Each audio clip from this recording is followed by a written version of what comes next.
मोक्षमार्गस्य नेतारं वेत्तारं कर्मभोवृतां ज्ञातारं विश्वतत्त्वानां वन्दे तद्गुणलब्धये। श्री तत्वार्थ सूत्र ग्रंथ जी में आचार्य श्री उमा स्वामी जी महाराज 10वें और अंतिम अध्याय में मोक्ष तत्व का वर्णन समझा रहे हैं, जिसमें हमने प्रारंभ के 7 सूत्र समझ लिए हैं। आज अंतिम 2 सूत्र 8वां और 9वां हमें समझना है। अभी तक हमने समझा कि कर्म का क्षय होने से ज्ञानावरण, दर्शनावरण और अंतराय कर्म का क्षय होने पर केवल ज्ञान की प्राप्ति होती है। कर्मों का क्षय हो जाने पर, बंध के हेतुओं का अभाव हो जाने पर मोक्ष की प्राप्ति होती है। और मोक्ष में आपको पता है रीटू में बुक कौन सी है? कायोपशमिक इन भावों का अभाव हो जाता है और केवल ज्ञान, अनंत ज्ञान रुको ना जिनीशा के समय बने। इसके बाद क्या होता है, तो फिर ये है एरियन जीव ऊपर की ओर जाता है। कहाँ तक जाता है? ऊपर, लोक के अंत भाग तक। तदनंतर ऊर्ध्वम गच्छत्या लोकांतात जाता है। पूर्व प्रयोगात, संगत्वाद, बंधच्छेदात तथा गति परिणामाच्य। और इन चारों हेतुओं के अलावा अग्नि शिखावच्य, अग्नि शिखा के समान, कुम्हार के चाक के समान, तुम्बी पर लगाए हुए लेप के हटने पर और जीव ऊपर जाता है। अब अंत में उसके ऊपर भी और आकाश तो है, खाली स्थान तो नहीं है। मतलब ऐसा तो नहीं है कि उसके बाद कोई जगह ही ना हो ऊपर जाने की। तो जगह तो है ऊपर जाने की, 3 लोक के, और बाद में भी अनंत आकाश है, तो और आगे क्यों नहीं जाता है जीव? ऐसा एक प्रश्न, जिज्ञासा आई। तो उस जिज्ञासा का समाधान सूत्र नंबर 8 में किया जा रहा है। सूत्र दोहराएंगे। धर्मास्ति काया भावात, धर्मास्ति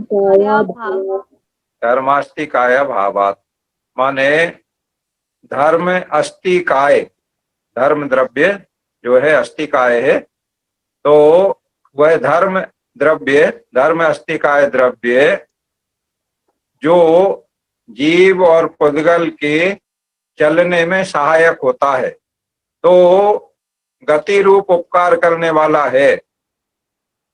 और यह जो धर्मास्तिकाय द्रव्य है, ये लोक के अंत तक ही है। अर्थात 3 लोक में तो सर्वत्र है, लेकिन 3 लोक के बाहर नहीं है।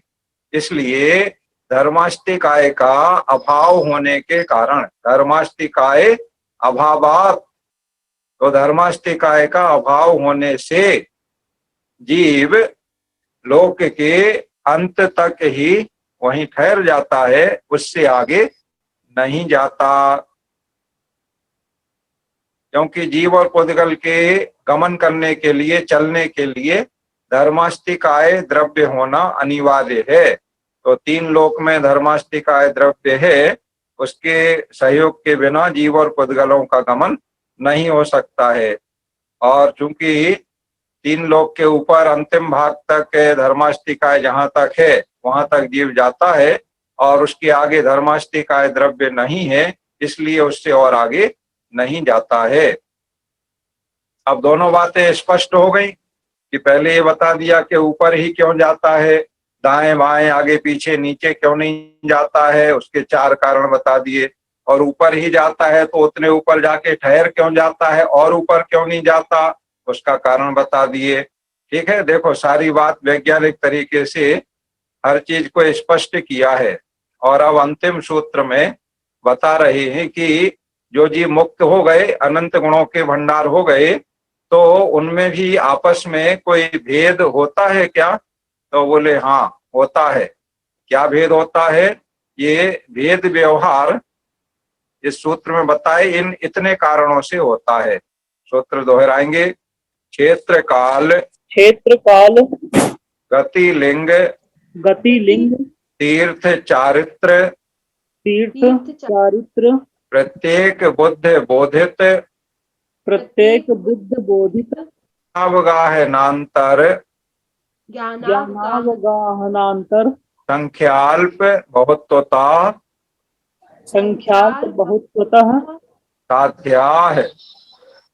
साध्या। हाँ, ये बताए हैं इतने व्यवहार से इतने कारण हैं, माने इतने ये अंतर के कारण है परस्पर में मुक्त जीवों में। क्षेत्र की अपेक्षा अंतर होता है, काल की अपेक्षा अंतर होता है, गति की अपेक्षा, लिंग की अपेक्षा, तीर्थ की अपेक्षा, चारित्र की अपेक्षा। प्रत्येक बुद्ध और बोधित ये दो अलग अलग हैं, प्रत्येक बुद्ध और बोधित। इसके बाद अवगाहना, फिर अंतर, फिर संख्या और अल्प बहुत्व, ये 12 कारण हैं। इन 12 कारणों की अपेक्षा, इनको 12 अनुयोग भी कहते हैं। तो इन 12 अनुयोगों के द्वारा सिद्धों में भेद का विचार करना चाहिए। देखो, यथार्थ में सिद्धों में कोई भेद नहीं होता है, सभी सिद्ध समान होते हैं, अनंतानंत सिद्ध हो गए हैं और हो रहे हैं और आगे भी होंगे, और सभी सिद्ध गुणों की अपेक्षा से समान होते हैं। सभी सिद्धों में एक समान गुण पाए जाते हैं, अनंत गुणों के भंडार होते हैं, ठीक है। लेकिन ये जो 12 प्रकार से या 12 अनुयोगों के माध्यम से सिद्धों में भेद का विचार करने के लिए सूत्र में बताया गया है, तो ये व्यवहार से इस प्रकार का भेद किया जाता है। तो एक एक करके समझ लेते हैं। क्षेत्र की अपेक्षा बात करते हैं, तो मुक्त जीव जो मुक्त हुए हैं, जीव सिद्ध बने हैं, तो वो किस क्षेत्र से बने हैं ऐसे विचार करते हैं। ऐसे जो मुक्त होने की जो व्यवस्था है, 2.5 दीप जो मनुष्य लोक कहलाता है, तो 2.5 दीप से जीव मोक्ष जाते हैं। इसके अलावा अन्य कहीं ना मनुष्य होते हैं और ना मोक्ष जाने की व्यवस्था है। तो सभी 2.5 दीप से मोक्ष जाते हैं। अब उसमें 2.5 दीप में क्षेत्र की बात करें तो भरत क्षेत्र है, ऐरावत क्षेत्र है और विदेह क्षेत्र है। तो कोई भरत क्षेत्र से मोक्ष जाते हैं, कोई ऐरावत क्षेत्र से मोक्ष जाते हैं और कोई विदेह क्षेत्र से मोक्ष जाते हैं। इनमें भरत क्षेत्र में, ऐरावत क्षेत्र में, विदेह क्षेत्र में कर्म भूमियां जो हैं, तो इन कर्म भूमियों से मोक्ष जाते हैं। और कोई कोई मनुष्य विशेष परिस्थिति में अन्य किसी स्थान से भी मोक्ष जाते हैं कर्म भूमि के अलावा। 15 कर्म भूमियां जो मानी गई हैं, 5 भरत, 5 ऐरावत और 5 विदेह की। इन कर्म भूमियों के मनुष्य को यदि कोई हरण करके ले जाए, हरण करके ले जाने की सामर्थ्य विद्याधर देव आदि में होती है, वो हरण करके किसी को एक स्थान से उठा के दूसरे स्थान पे ले जाते हैं। जैसे संजयंत मुनि ध्यान में लीन थे, तपस्या कर रहे थे और उन्हें उठा करके ले आया एक देव विद्याधर, और उसने पंच नद में उनको पटक दिया, पानी में बीच में पटक दिया, और उसी समय उनको केवल ज्ञान होकर के और वो मोक्ष को प्राप्त हो गए। तो इस प्रकार से अलग अलग क्षेत्र से मुक्ति हो सकती है। तो उस क्षेत्र की अपेक्षा से मुक्त जीवों में भेद होते हैं। माने ये इतने जीव यहाँ से मोक्ष गए, इतने जीव यहाँ से मोक्ष गए, ऐसे हम भेद, ये हमारे भेद करने की व्यवहार में इस तरह के भेद हम करते हैं। काल की अपेक्षा से बात करें तो किस काल में मुक्त हुए, तो ऐसे तो मुक्त होने का जो समय होता है, तो एक समय में ही मुक्ति होती है। माने मोक्ष जाने का जो समय है, एक समय लगता है, एक समय में जीव मोक्ष स्थान में पहुंच जाता है। और व्यवहार में काल परिवर्तन की बात करें तो उत्सर्पणी और अवसर्पणी के भेद से काल परिवर्तन होता है। तो उत्सर्पणी में भी मोक्ष जाते हैं और अवसर्पणी में भी मोक्ष जाते हैं। जैसे अवसर्पणी के सुखमा दुखमा नाम के तीसरे काल के अंत में जन्मे जीव और दुष्मा सुषमा नाम के चौथे काल में जन्मे जीव मोक्ष जाते हैं। जैसे अभी वर्तमान हुंडा अवसर्पणी है और इसमें ऋषभ देव तृतीय काल में जन्म हुआ था, और उसी में मोक्ष चले गए थे। इसके बाद चतुर्थ काल में 23 तीर्थंकरों का जन्म हुआ और वो मोक्ष गए। अन्य भी बहुत सारे जीव मोक्ष गए हैं। तो इस तरह से अवसर्पणी में मोक्ष जाते हैं, इसी तरह से उत्सर्पणी में मोक्ष जाते हैं। तो ये काल की अपेक्षा भेद हो गया कि ये जीव उत्सर्पणी में मोक्ष गए हैं, ये जीव अवसर्पणी में मोक्ष गए हैं। इसी तरह से गति की अपेक्षा से बात करें तो सामान्य रूप से हम विचार करें तो मनुष्य गति से ही मुक्ति मिलती है, अन्य किसी गति से मुक्ति नहीं मिलती है। लेकिन मनुष्य गति जो प्राप्त होती है, जैसे तीर्थंकर ऊपर से स्वर्ग से आते हैं और कोई कोई तीर्थंकर नीचे नरक से भी आते हैं, तो उनके कहाँ से वो आए, स्वर्ग से आए माने देवगति से आए या नरक गति से आए, इस प्रकार से भूत नय की अपेक्षा से, इसे भूत प्रज्ञापन नय कहते हैं।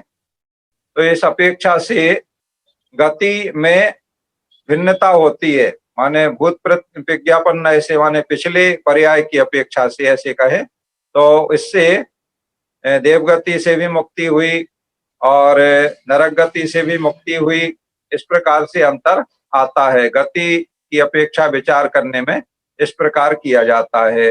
लिंग की अपेक्षा विचार करें तो मनुष्य पुल्लिंग से ही मुक्ति होती है, लेकिन भूत प्रज्ञापन यहाँ भी लगा लेंगे तो तीनों ही भाव वेदों से मुक्ति होती है। उसे भाव वेद कहते हैं। द्रव्य वेद तो पुरुष ही रहता है और भाव वेद में स्त्री वेद या नपुंसक वेद या लिंग कहो या वेद कहो एक ही बात है, से भी मुक्ति होती है, उसे भाव वेद कहते हैं। इसके बाद तीर्थ का विचार करते हैं तो तीर्थ कोई तीर्थंकर होकर मोक्ष जाते हैं और कोई बिना तीर्थंकर हुए भी मोक्ष जाते हैं। सामान्य केवली अरहंत जिन्हें बोलते हैं, जैसे बाहुबली हुए, भरत हुए और भी बहुत सारे जीव जो मोक्ष गए हैं, तो सभी तीर्थंकर नहीं थे, कोई तीर्थंकर थे और कोई सामान्य केवली थे। तो इस प्रकार से दूसरे तीर्थ की अपेक्षा विचार करें तो कोई तीर्थंकर के विद्यमान रहते हुए मोक्ष जाते हैं। जैसे बाहुबली मोक्ष गए उस समय ऋषभ देव विद्यमान थे, ऋषभ देव के रहते हुए उन्हीं के सामने बाहुबली को मोक्ष हो गया था। कारण क्या था? बाहुबली की आयु कम थी और ऋषभ देव की आयु अधिक थी, तो आयु पूर्ण हुई बाहुबली की तो उनको मुक्ति की प्राप्ति हो गई। एक उसमें गीत में भजन में पढ़ते हैं, पिता से पहले मोक्ष पधारे। तो कोई तीर्थंकर के विद्यमान रहते हुए मोक्ष जाते हैं और कोई तीर्थंकरों का माने तीर्थंकर को मुक्ति हो गई उसके बाद उनके तीर्थ में मोक्ष जाते हैं। इस तरह से तो किसके तीर्थ में कितने मोक्ष गए या किन तीर्थंकर के साथ कितने मोक्ष गए, इस प्रकार से विचार किया जाता है। चारित्र की अपेक्षा बात करें तो किस चारित्र से मुक्ति मिलती है, तो जिस भाव से मुक्ति मिलती है उस भाव को चारित्र नहीं कहा जाता है, चारित्र के बाद की वो स्थिति होती है। और ऐसे चारित्र की बात करें तो 5 भेद हैं चारित्र के, सामायिक, छेदोपस्थापना, परिहार, विशुद्धि, सूक्ष्म, सांपराय, यथाख्यात्मिति, चारित्रम। ये 9वें अध्याय में आपने सूत्र पढ़ा है चारित्र के वेदों में। तो इसमें जो अंतिम यथाख्यात चारित्र है उस यथाख्यात चारित्र से मोक्ष होता है सभी के लिए, माने अंतिम जो चारित्र है यथाख्यात, जिसमें आत्मा अपने आत्म स्वरूप में ही लीन होता है, उससे मोक्ष की प्राप्ति होती है। और व्यवहार से व्यवहित रूप से बात करें तो सामायिक चारित्र से, छेदोपस्थापना चारित्र से और सूक्ष्म सांप्राय चारित्र से भी मोक्ष प्राप्त होता है। और जिनके परिहार विशुद्धि चारित्र भी होता है उनको 5 ही चारित्रों से मोक्ष प्राप्त होता है। तो इस प्रकार से 5 चारित्र से मोक्ष प्राप्त होता है। ये जो बात आ रही है, जैसे गति की बात आई या ये चारित्र की बात आई है, तो ये सब भूत प्रज्ञापन नय की अपेक्षा से है। माने यथाख्यात चारित्र के पहले कौन सा चारित्र था, समझ रहे ना?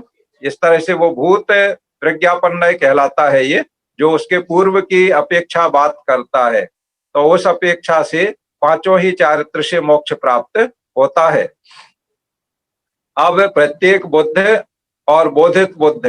प्रत्येक बुद्ध कहलाते हैं जो जिनके कोई गुरु नहीं होते हैं, स्वयं अपने आप उनको वैराग्य आता है, स्वयं अपने आप से बोध की प्राप्ति उनको होती है और उस बोध के माध्यम से वह मोक्ष जाते हैं।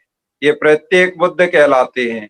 और दूसरे होते हैं जो किसी के उपदेश आदि देने से उनको बोध की प्राप्ति होती है और उससे प्रत्येक बुद्ध होकर के, बोधित बुद्ध होकर के और वो मोक्ष प्राप्त करते हैं। प्रत्येक बुद्ध माने जो स्वयं अपनी शक्ति से ज्ञान प्राप्त करते हैं, और बोधित बुद्ध माने जो दूसरे के उपदेश से बोधि को प्राप्त करते हैं, ज्ञान को प्राप्त करते हैं। तो कोई कोई जैसे तीर्थंकर होते हैं वो प्रत्येक बुद्ध होते हैं, उनका कोई गुरु नहीं होता है। और अन्य अन्य जो जीव होते हैं तो उनके गुरु होते हैं, उपदेश सुनते हैं और उनको बोध की प्राप्ति होती है। इस तरह से वो बोधित बुद्ध कहलाते हैं। तो कोई प्रत्येक बुद्ध होकर के मोक्ष जाते हैं और कोई बोधित बुद्ध होकर के मोक्ष प्राप्त करते हैं। यहाँ बुद्ध से मतलब है ज्ञान, बुद्धि, बोधि। इसके बाद में है किस ज्ञान से मुक्ति होती है। तो ज्ञान की बात करें तो केवल ज्ञान से ही मुक्ति होती है। पहले केवल ज्ञान होता है, चार घातीय कर्मों का क्षय होता है, उसके बाद में शेष अघातीय कर्मों का क्षय होकर के मोक्ष की प्राप्ति होती है। और यहाँ भी भूत प्रज्ञापन लगाएंगे तो केवल ज्ञान के पहले कौन से ज्ञान रहे उनको यहाँ मुक्ति का कारण भूत प्रज्ञापन नय की अपेक्षा से कहेंगे। तो किसी किसी को मति ज्ञान, श्रुत ज्ञान पूर्वक केवल ज्ञान होता है। देखो मति ज्ञान, श्रुत ज्ञान तो सभी को रहता है, संसार के हर जीव को रहता है। तो इसके बाद किसी को अवधि ज्ञान हो जाता है और मति श्रुत तो पहले से था, तो मति श्रुत अवधि पूर्वक केवल ज्ञान होता है। और कोई कोई ऐसे भी होते हैं जिनको मति श्रुत अवधि और मना पर्याय ये चारों ज्ञान हो जाते हैं, इसके बाद केवल ज्ञान होता है। तो भूत प्रज्ञापन नय की अपेक्षा से कोई कोई मति श्रुत ज्ञान पूर्वक केवल ज्ञान होकर मोक्ष जाते हैं, कोई कोई मति श्रुत अवधि ज्ञान पूर्वक केवल ज्ञान होकर मोक्ष जाते हैं, और कोई कोई ऐसे भी हैं जो मति श्रुत अवधि और मना पर्याय ये चारों ज्ञान के धारी होकर के, जैसे गौतम गणधर या तीर्थंकर जो होते हैं, तीर्थंकर जैसे ही दीक्षा लेते हैं तो उनको मना पर्याय ज्ञान की प्राप्ति हो जाती है। गणधर तो दीक्षा लेते ही गौतम स्वामी को मना पर्याय ज्ञान की प्राप्ति हो गई। और उसके बाद जब उनके चार घातीय कर्म होते हैं, क्षय, केवल ज्ञान हो जाता है। तो इस प्रकार से मोक्ष जाते हैं। इसके बाद है अवगाहना। अवगाहना माने कितना शरीर की ऊंचाई, उसे अवगाहना कहते हैं। आत्म प्रदेशों के फैलाव का नाम है अवगाहना। तो लंबाई में फैलाव की बात करते हैं यहाँ। तो उत्कृष्ट अवगाहना 525 धनुष होती है। 525 धनुष से अधिक ऊंचा शरीर किसी का भी नहीं था। तो 525 धनुष की अवगाहना वाले बाहुबली स्वामी हुए हैं, और शेष जो जीव मोक्ष गए हैं वे उनसे कम शरीर अवगाहना वाले रहे। जैसे ऋषभदेव या भरत ये 500 धनुष की अवगाहना वाले थे। बाहुबली एक अपवाद हुए हैं जो 525 धनुष, एक धनुष 4 हाथ का होता है, तो 2100 हाथ बाहुबली के शरीर की अवगाहना थी। और कम से कम अवगाहना की बात करें, उसके बाद धीरे धीरे जैसे जैसे समय बढ़ता गया ऋषभदेव के बाद, तो दूसरे तीर्थंकर हुए, तीसरे हुए, चौथे हुए और अंतिम महावीर स्वामी हुए। तो ये सभी के शरीर की अवगाहना क्रमशः कम होती गई।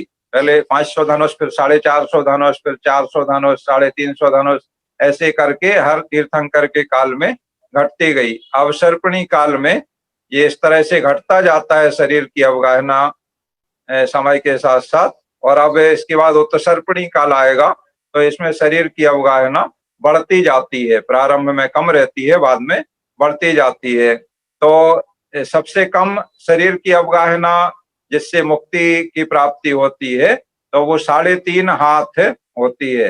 मतलब 3.5 हाथ से कम शरीर की अवगाहना वाला कोई भी ना कभी मोक्ष गया है ना कभी मोक्ष जाएगा, ये सिद्धांत की बात है। तो अधिकतम अवगाहना है 525 धनुष और जघन्य अवगाहना है 3.5 हाथ।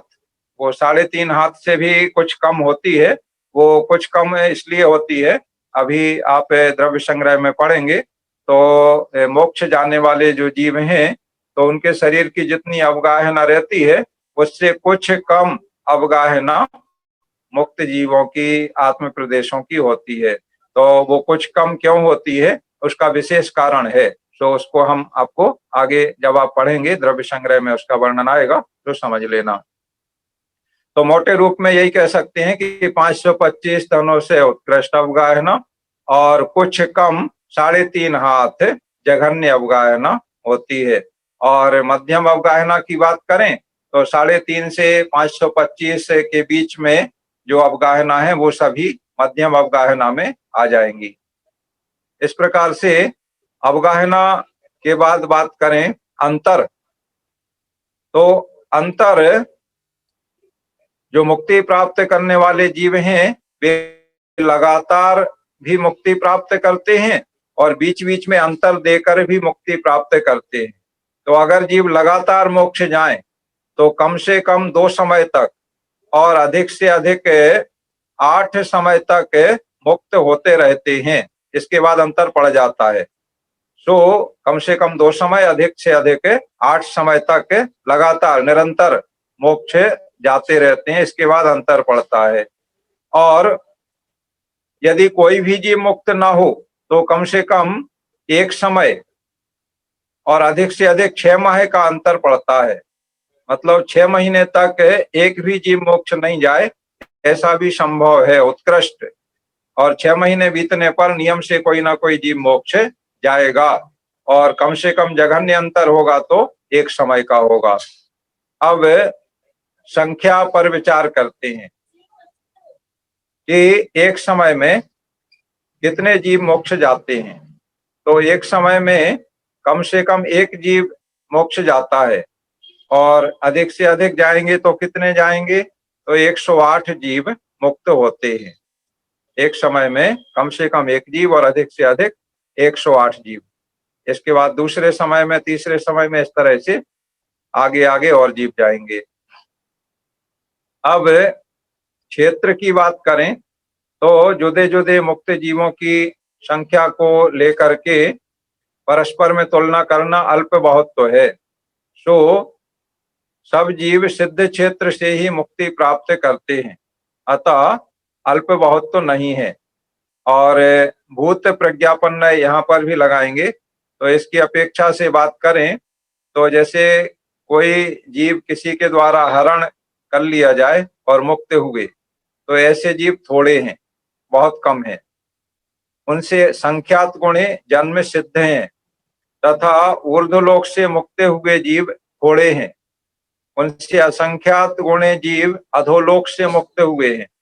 देखो, अब आपको लग रहा होगा अधोलोक से, अधोलोक में तो नरक है, या अधोलोक से कैसे मुक्त, और ऊर्ध्वलोक में तो स्वर्ग है, वहां से कैसे मोक्ष। अभी ऊपर भी आपको बता दिया कि भूत प्रज्ञापन राय की अपेक्षा बात हो रही है। मतलब जिस मनुष्य पर्याय से मोक्ष गए हैं उसके पूर्व में वो किस पर्याय में थे, तो उस अपेक्षा से यहाँ बात हो रही है। तो ऊर्ध्वलोक से मुक्त हुए जीव थोड़े हैं, और उससे असंख्यात गुणे जीव अधोलोक से मुक्त हुए हैं। अधोलोक से मतलब नरक से आए और मनुष्य बने और मोक्ष गए, ऐसे जीव अधिक हैं, और स्वर्ग से आए और मोक्ष गए ऐसे जीव कम हैं। इसके बाद उनसे भी असंख्यात गुणे जीव मध्य लोक से मुक्त हुए हैं। समुद्र से मुक्त हुए जीव सबसे कम है।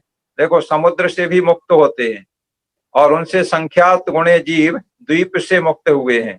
द्वीप से मतलब पृथ्वी से, जैसे ये अपना जम्बू द्वीप है, दूसरा रात की खंड द्वीप है, तीसरा पुष्करवर द्वीप है, तो उसके आधे भाग पुष्करार्ध से मोक्ष होता है। तो इसमें 2 समुद्र हैं और 2.5 द्वीप हैं।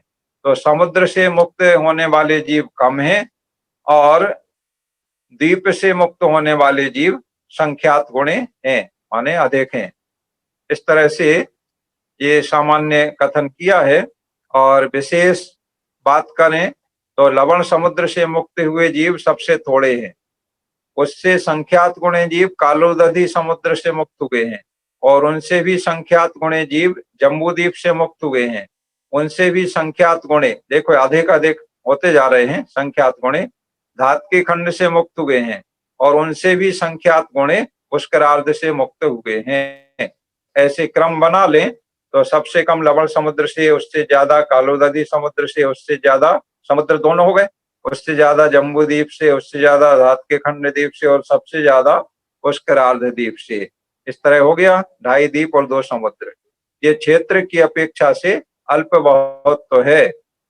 अल्प बहुत तो माने कहाँ से कम हुए, कहाँ से ज्यादा हुए, इस तरह से अल्प बहुत होता है। तो क्षेत्र की अपेक्षा अल्प बहुत हुआ, काल की अपेक्षा भी अल्प बहुत होता है। तो उत्सर्पणी काल में मुक्त हुए जीव सबसे कम है, और अवसर्पणी काल में मुक्त हुए जीव उनसे अधिक हैं, और बिना उत्सर्पणी अवसर्पणी काल में मुक्त हुए जीव उनसे संख्यात गुणे हैं। क्योंकि पांचों महाविदेहों की बात करें तो वहां उत्सर्पणी और अवसर्पणी काल नहीं होता है। वहां इस प्रकार से जैसे हमारे यहाँ काल परिवर्तन होता है भरत और ऐरावत में, ऐसा काल परिवर्तन विदेह क्षेत्र में नहीं होता है। इसलिए वहां उत्सर्पणी काल और अवसर्पणी काल नहीं होता है। इसलिए विदेह क्षेत्र से जो मोक्ष जाते हैं उनकी संख्या सबसे ज्यादा है। और यहाँ उत्सर्पणी अवसर्पणी की अपेक्षा बात करें तो उत्सर्पणी में कम है, अवसर्पणी में मुक्त हुए जीव अधिक हैं, और विदेह से बिना उत्सर्पणी अवसर्पणी वाले मुक्त जीव उससे भी अधिक हैं। इस प्रकार से क्षेत्र की अपेक्षा से, काल की अपेक्षा से जीवों में अल्प बहुत तो होता है, क्योंकि विदेह क्षेत्र में सदा चतुर्थ काल रहता है और वहां हमेशा मुक्ति होती है। गति की अपेक्षा बात करें तो इसमें भी भूत प्रज्ञापन से बात करें तो त्रियंच गति से आकर मनुष्य होकर मुक्त हुए जीव सबसे थोड़े हैं। देखो त्रियंच से भी मनुष्य बनते हैं और मोक्ष जाते हैं, ठीक है, तीर्थंकर नहीं आते हैं। सामान्य मोक्ष जाने वाले सामान्य केवलियों के जो बनते हैं, ऐसे कुछ जीव त्रियंच गति से आकर भी मोक्ष जाते हैं। और मनुष्य गति से आकर मनुष्य हुए जीव उससे संख्यात गुणे हैं, माने अधिक हैं। नरक गति से आकर मुक्त हुए मनुष्य होकर वे भी और संख्यात गुणे हैं, और देवगति से आकर मनुष्य हो मुक्त हुए जीव उनसे भी संख्यात गुणे हैं। इसी तरह वेद की अपेक्षा विचार करते हैं तो यहाँ भी भूत प्रज्ञापन से भेद आएगा। नपुंसक लिंग से श्रेणी चढ़कर मुक्त हुए जीव सबसे थोड़े हैं। यहाँ नपुंसक वेद की अपेक्षा, भाव वेद की अपेक्षा बात है ये। स्त्री वेद से श्रेणी चढ़कर मुक्त हुए जीव संख्यात गुणे हैं, और पुरुष वेद के उदय से श्रेणी चढ़कर मुक्त हुए जीव उनसे संख्यात गुणे हैं। तीर्थ की अपेक्षा बात करें तो तीर्थंकर होकर मुक्त हुए जीव थोड़े हैं। देखो तीर्थंकर तो 24 ही होते हैं, जैसे अपने यहाँ होते हैं भारत क्षेत्र में, ऐरावत क्षेत्र में, और सामान्य केवली तो कितने करोड़ करोड़ करोड़ ऐसे हम लोग पढ़ते हैं ना, निर्वाण जब पूजा करते हैं तो उसमें तीर्थंकर के साथ में कितने कितने मोक्ष गए हैं, तो करोड़ों करोड़ों जीव मोक्ष गए हैं। तो सामान्य केवली होकर मुक्त हुए जीव उनसे संख्यात गुणे हैं। चारित्र की अपेक्षा बात करें तो यहाँ भी भूतग्राही नय की जब बात करेंगे तो यथाख्यात चारित्र से ही मोक्ष होता है, इसलिए अल्प बहुत तो नहीं है। अंतर सहज चारित्र की अपेक्षा पांचों चारित्र धारण करके मुक्त हुए जीव सबसे थोड़े हैं। 4 चारित्र धारण करके मुक्त जीव उनसे संख्यात गुणे हैं। प्रत्येक बुद्ध थोड़े होते हैं, बोधित बुद्ध उनसे संख्यात गुणे हैं। देखो ये जानकारी से अपना ज्ञान बढ़ता है। प्रत्येक बुद्ध मतलब स्वयं अपने आप जिनको बोध हुआ वे कम हैं, और दूसरों से बोध जिनको हुआ उपदेश आदि से वे अधिक हैं। ज्ञान की अपेक्षा बात करें तो केवल ज्ञान से ही मुक्ति होती है, लेकिन भूतग्राही नय की अपेक्षा से बात करें तो 2 ज्ञान से मुक्त हुए जीव सबसे कम है, 4 ज्ञान से मुक्त हुए जीव उनसे संख्यात गुणे हैं, और मति श्रुत मना पर्याय ज्ञान प्राप्त करके मुक्त हुए जीव सबसे थोड़े हैं। मति श्रुत ज्ञान प्राप्त करके मुक्त हुए जीव उनसे संख्यात गुणे हैं। मति श्रुत अवधि और मनःपर्य ज्ञान प्राप्त करके मुक्त हुए जीव उनसे संख्यात गुणे हैं। और मति श्रुत और अवधि ज्ञान प्राप्त करके मुक्त हुए जीव उनसे संख्यात गुणे हैं। अवगाहना की अपेक्षा से बात करें तो जघन्य अवगाहना कितनी बताई थी? जघन्य अवगाहना याद है? 3.5 हाथ। ठीक है, तो जघन्य अवगाहना से मुक्त हुए जीव सबसे कम है और उत्कृष्ट अवगाहना से मुक्त हुए जीव उनसे संख्यात गुणे हैं और मध्यम अवगाहना से मुक्त हुए जीव उनसे संख्यात गुणे हैं।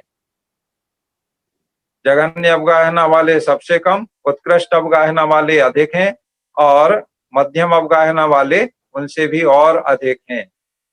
संख्या अपेक्षा से बात करें तो एक समय में 108 की संख्या में मुक्त हुए जीव थोड़े हैं।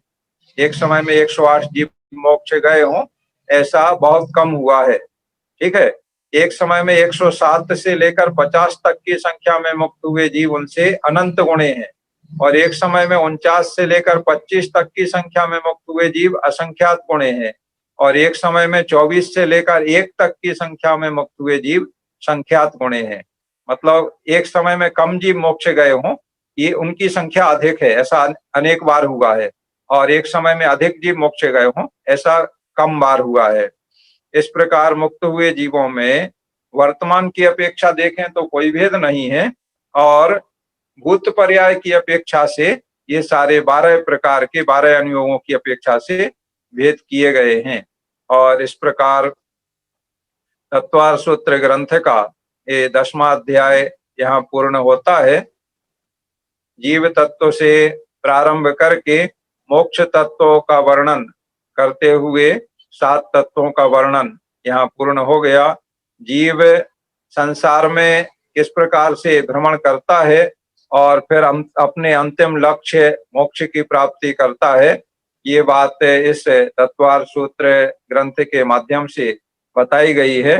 मोक्ष की प्राप्ति तक इसमें वर्णन किया गया है, इसलिए इसको मोक्ष शास्त्र के नाम से भी जाना जाता है, विख्यात है। और 7 तत्वों का इसमें वर्णन है और सूत्र रूप में है, इसलिए इस ग्रंथ को तत्वार सूत्र कहते हैं।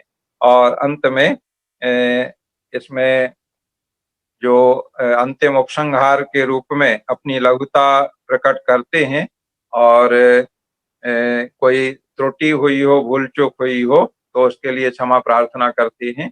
उसी विधान के अनुसार एक श्लोक आता है।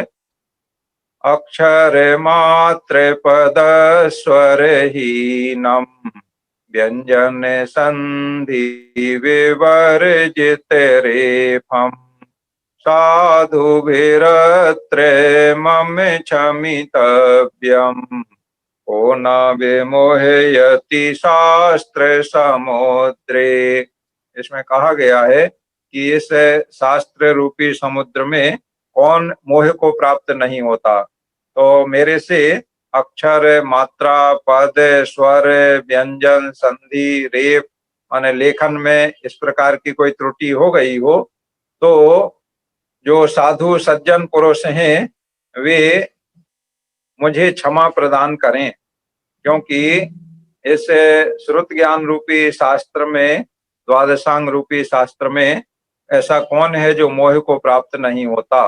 अर्थात त्रुटियां सबसे होना संभव है, मुझसे भी कोई त्रुटि हो गई हो तो सज्जन लोग हैं, साधु लोग हैं, आप लोग महान ज्ञानी हैं, आप लोग मुझे क्षमा करें। इस प्रकार से अपने आप को हीनता, लघुता प्रकट की गई है। इतने महान ज्ञानी आचार्य महाराज उमा स्वामी जी इतना महान ग्रंथ लिख गए और उनके अंदर जरा भी गर्व नहीं था, अभिमान नहीं था, और इस तरह से लघुता की भावना, मैं तो बहुत छोटा हूँ, इस प्रकार की भावना उन्होंने प्रकट की है।